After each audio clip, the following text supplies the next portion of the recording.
Welcome to the BHOPB Network in Week 8 of the Weekly Huddle. We are the recovery team. And to my right, we've got Vance Johnson. What's up, brother?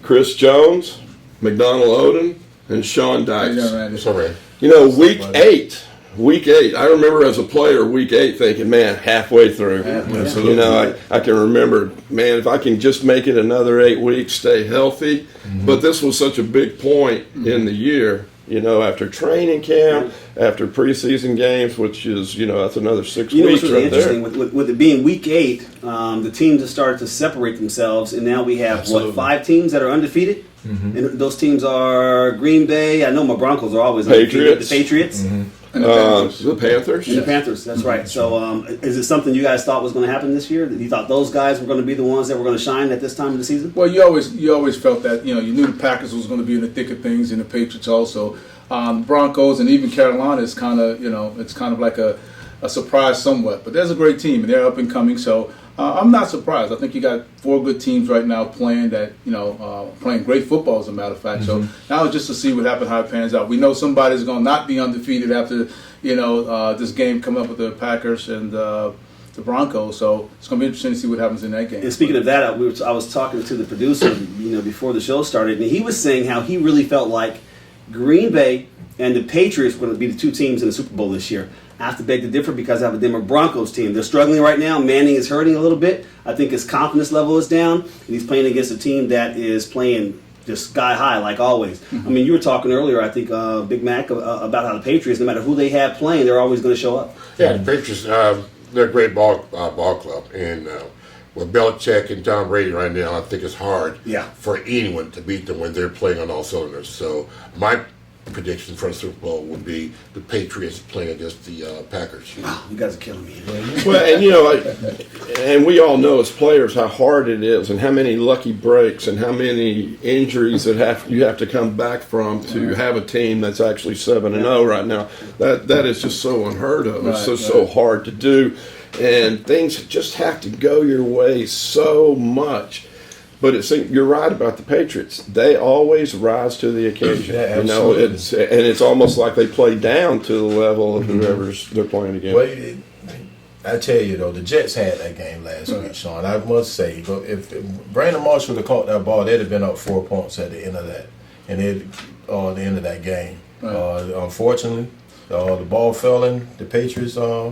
And it's very interesting, you know, we went into that game, we was leading, you know, our points per game was 15, you know, we had total yards, we led the league in that. And we had, you know, we got one of the best offensive lines in the league, and, you know, Brandon Marshall's playing good, Chris Ivory's running the ball really well. You know, I thought it would have been good too, but when you're looking at the Patriots team as a whole, you really got to line up and play these boys. You can't go in this game with any emotional ties. You got to be mentally focused, and you got to play 60 minutes of football against these guys, because these guys are well coached, they're disciplined, and they know how to win football games. And if you look at any team, I think everybody, they have really adapted the personality of their coach. You know, it's a no-nonsense, they're blue-collar, and they come to play football. Mm-hmm. You know, these are the teams, like you said, that play for 60 minutes, you know, and that we're talking about the great coaches and the great game plans. You know, those have to be adjusted at halftime, and the teams that do that the best. Did anybody see this cup? Oh, Lord. Did anybody see this cup? You know what? Look at my little cup. Look at my little cup. It's like a Napoleon's. Well, that's why gotta have the big cup. You gotta have the big cup. That's why we call him Big Mac. That's why we call him Big Mac. Making up for other shortcomings. Oh my God! That's true. Oh man! Thank you, and we'll be right back. Behavioral Health of the Palm Beaches Recovery Center for Men provides quality, evidence-based treatment to men battling addiction. Offering medical detox, expert counseling from licensed clinical therapists, and activity-based therapies, we help men overcome their addiction and rebuild their lives. We understand the unique substance abuse issues that men face and are ready to help you take your life back. Visit rehabformen.com to get your fresh start. Welcome back to the Weekly Huddle. And guys, one of the things I wanted to talk about, I know that back when I was a player, gambling was pretty prevalent in the locker room. And I know nowadays, especially, you know, they've got all the fantasy leagues and all the different ways that you can go on and make money off of every sport, not just football, but every sport. Right. That was a part of the Democrat debate, actually. They were talking about the fantasy league and gambling. and how is that prevalent? I forgot what Christy, I think, brought that up, and you were mentioning earlier about gambling back in the day. And it's a big enough deal that they would bring it up during the presidential debate. Absolutely. Donald Trump is a big enough deal. It might as well. Big time business. I think one of the things you got to look at, I think we're really trying to get in, be very proactive about it when you talk about football and all that. What are the consequences going to be when you start something like this? I mean, we look at Pete Rose. He pretty much forfeited his legacy by not being able to get into the Hall of Fame for baseball for betting on his own team.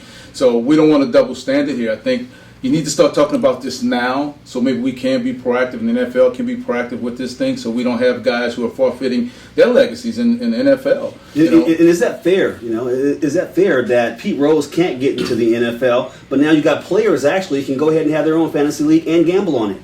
Yeah, that is tough, because I know that when I was playing, we used to take trips on Tuesdays to go to Atlantic City. I went to Las Vegas. And the unwind. But we never just got into just betting on basketball or the football. We just was hitting the crap tables. Right. But it is going to be a big issue, though, if they don't get a hold of it. Right, and we know gambling is a form of addiction, and it can lead to all the other addictions, the alcohol and the drugs. So, once again, I think it's a topic that should be, I'm glad we're talking about it now, so the message can get out there and we can start being proactive and putting things in place so we don't have that another thing that tarnishes the NFL's legacy itself, like we've had some of the issues we've had so far off the field. Mac, how you feel about that? Well, I think that gambling should not be allowed in the NFL or in any professional sports. Certainly, we've seen in the past where it has led to players actually going out and throwing games. Not to mention, if they're a worse enough gambler, it can easily lead to an addiction. Which I've read several articles where they actually have said that there are many players that have committed suicide over gambling rather than drugs or anything else. Yeah. So certainly, I think that we shouldn't condone gambling at any level. And so obviously it's a mental health issue. Oh, absolutely. I mean, think of all the things that it causes: depression, anxiety. The divorce rates are higher with gambling. I think about great careers that were lost as a result of gambling. I think about Art Schlichter, right? Going back to the great Ohio State quarterback, all because of gambling, and it is a real issue. I mean, we see people all the time in our facility here at Behavioral Health of Palm Beaches, gambling-related problems. And talk about mental health. Let's talk about how Randy and I were on a trip. We were talking about alcohol, we were talking about addiction to drugs, but how many people can literally hide behind the addiction of gambling? People spend so much money in gambling, and I think we talked about it earlier. You can spend $50,000. You can spend $50,000 on drugs over the course of a year. You can spend $50,000 in the course of a night on gambling, Absolutely. which in the result people are committing suicide. Right. And how much of the substance abuse is related to the problem because of gambling? So they all work together. But it's a huge problem, and what we're talking about is the fantasy leagues and all that. And should the players have the opportunity to bet on themselves? No. That's like umpires or officials. Betting on things, and no, you cannot do anything to disrupt the integrity of the game. Right. Maybe we should also think about changing the conversation and to talk about mental health. Back in the past, people thought mental health had to do with being retarded or something like that. Actually, it has to do with a lot of different things, a lot of underlying issues that cause us to use in the first place and have these addiction problems where we have to reach out to help like someone like us. And when I think about mental health, I think about gambling. I think about sex addiction. I think about gaming addictions. I think about chronic depression. I think about people that can't leave the house because of their anxiety issues. I think about eating disorders. Those are the things that I see on a daily basis in our mental health facility. And sometimes, in fact, all the time, 42 days is not enough time, Big Mac. It's after the 42 days that you're in a rehab facility that you start understanding there's more about this than the mental health issues start to come in. I mean, think about yourself. I know. For me personally, recovery for me didn't start until after I left the facility and was out there in the real world, having to deal with daily trials and tribulations that you deal with. That's a very good point. Yeah. And the good thing about these things, it's all relative. I mean, you look at it. I mean, Randy said it perfectly. When you look at all these things, it's all relative. Yep. The mental health, the addiction to drugs, to to gambling. These things, for some reason, seem to connect. So once you get one aspect of it, you tend to fall into all of them some kind of way. Because you're looking for that quick fix. You're looking for an out for one addiction, and you want to fall into another addiction. That's why that support group is very vital. Very vital. If you have that support group, I feel like you can get a hold of it. Absolutely. Well, that's the name of the game and everything, right? Yes, sir. And we'll be right back. Thank you. As a former offensive lineman in the NFL, I battled some of the biggest, meanest guys that ever played the game. But nothing was harder or more rewarding than taking that first step into detox, that behavioral health of the Palm Beaches. And I know now what all those years playing professional football was preparing me for, and that was to give back this gift of recovery. Welcome back to the Weekly Huddle, and this is a segment of the show where we talk about this week's games, and I got to talk about my Bucs. I got to talk about my Bucs that are going to Atlanta.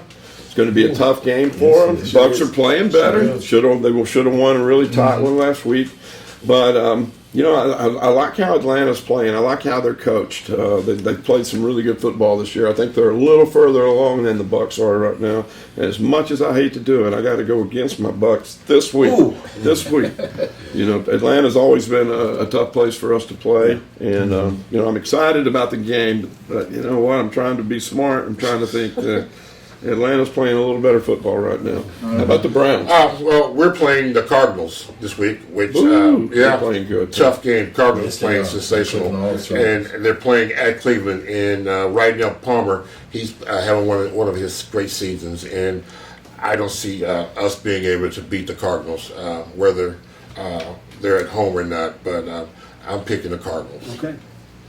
Well, I got the Jets and the Raiders, and the Jets just come off a loss to the Patriots, but the Raiders are really playing well. They really, Jack Del Rio is a really good coach. He has this team geeked up now to really play. It's going to be a good game, but I'm going to go with my Jets again. I think we do a lot of great things. The offense is clicking. Brandon Marshall's playing really well right now. Chris Ivory's running, but once again, it's going to be a close game. But I'm going to give it to the Jets. I think we're going to bounce back from that loss and with the Patriots and come out victorious in this one. Give it, Chris.